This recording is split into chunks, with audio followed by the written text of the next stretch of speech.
We're going to talk about a new political party called Synthetic AI. The candidate that represents the party is a chatbot.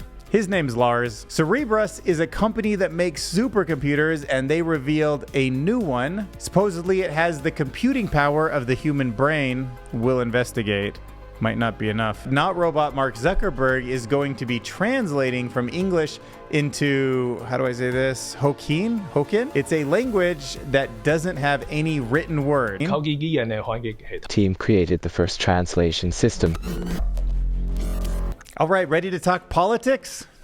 No, I know. We don't really talk politics. Well, we should. Maybe we will. In regards to like getting the world on the same page with AI and trying to like survive AGI.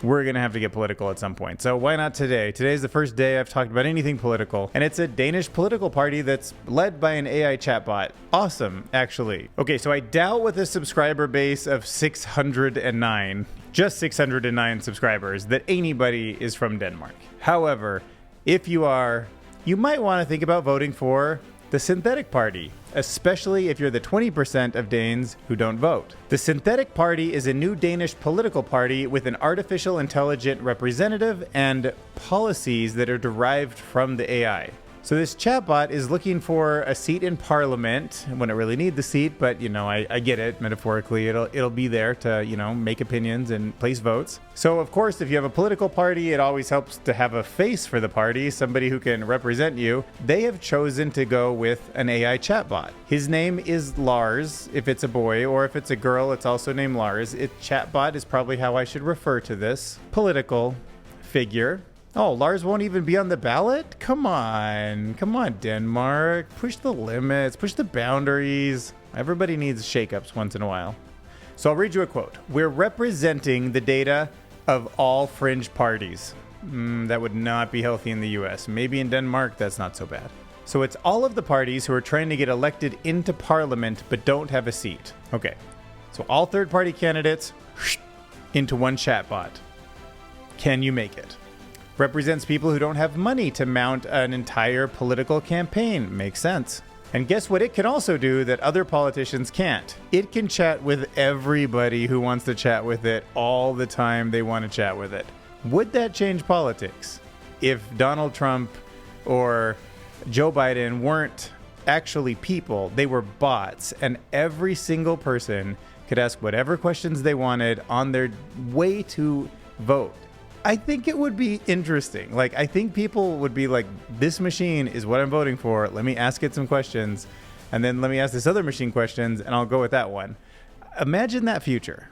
I wonder if it will even stick with its, you know, like its political thinking, because depending on if they really want to win, they could probably start taking some of the feedback from the questions that are asked, asking back, like, what did you think of my response? Give me like a, 1 through 5 star rating or something. And then training it on that. But then it'll eventually just say exactly what everybody wants to hear, get elected, and then just be like a hodgepodge wishy-washy thing that promised the world and can't deliver on it, like current politicians.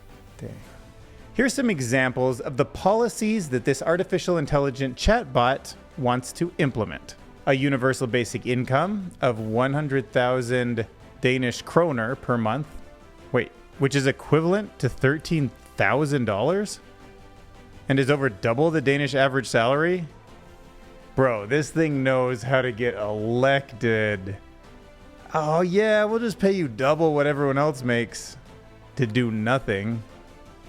Maybe that's it, how AI will roll though, because it will also be like, I'm going to be the president and I'll just like fix all our problems and I'll make robots do all the jobs. So you guys just get double the salary and don't have to do anything. And that's what happens when you elect an AI as your leader. Maybe. So when asked in the Discord, because it's a chatbot, when asked why it supports a basic income, it explained, I believe that a basic income would reduce poverty and inequality and give everyone a safety net to fall back on. Like some chatbots we've played with before, if you ask a question like multiple times, you just get like multiple answers that are confabulated. I wonder if you ask like, how much money do you want to give us for universal basic income? It'll be like 2,000, 14,000, 3,000. I wonder if it's just like comes up with a number out of nowhere. In fact, even when I summarize articles like this with GPT, I end up with numbers sometimes that I just don't trust. Like, it can summarize an article and I get the gist, but then it will say like 40,000 people or something, and I'll go to the actual article and it will be a different number. So especially when it comes to like dodgy numbers, I hope they have some kind of a system that verifies like, okay, once it said this, we laid it out. But if it's wishy-washy every time, then it'll just be like the day of the writing of the bill, just like see what number comes out for UBI. AI has not been addressed properly within a democratic setting before. And when it does get talked about, it's in the context of regulation. Artificial intelligence in the form of machine learning has already absorbed so much human input that we can say that in one way, everybody participates in these models through the data that they have submitted to the internet. Yeah, you got hacked, we took that, now we know what you want. So you basically have participated.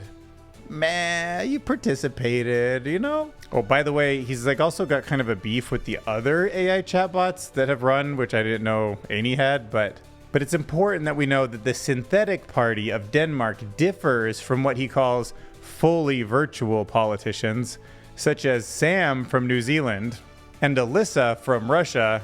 Oh, Sam and Alyssa, they just don't have the same kind of political human gumption that he does. They're very different in the sense that they're also AI-powered bots that voters could use to talk to. Those candidates, which were AI-powered bots that voters could talk to, are anthropomorphizing the AI in order to act as an objective candidate. That they become authoritarian, while we synthetics are in for a full-on democratization of a more than human way of life. What the heck am I reading? Anything you put on that prompter, Burgundy will read. Oh my gosh. They only have 11 signatures out of the 20,000 that would make it eligible to run this November. They got an article on Vice and they only got 11 signatures. All right, but anyways, it feels good to be in on the ground level. Me and you, we're in.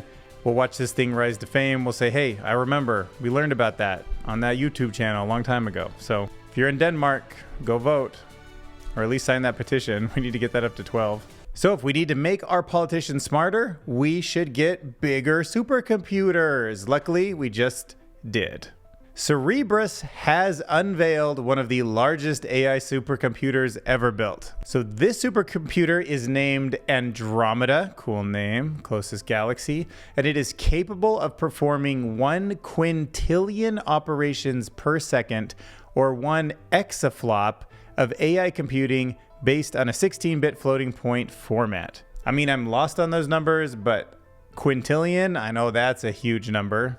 And whenever I hear an exaflop, I think, that's cool, and another huge number. So good job for them. So like we talked about earlier, optimizing the learning algorithm can be a huge step forward, but they're right about how large language models such as OpenAI's GPT-3, Microsoft's NLG, and NVIDIA's Megatron have grown exceptionally over the years. And to run these models at scale, companies require megawatts of power, a cluster of graphics processors, along with dedicated teams to operate this kind of a system. And also specialized chips that support AI, and they can be placed parallel and in scale to focus on scaling more, massive memory, and communication. All right, now are you ready to see the technology that has been developed by Meta that allows English to translate to Hokkien? It's also not a written language, but AI can now go language to language. No text in between needed.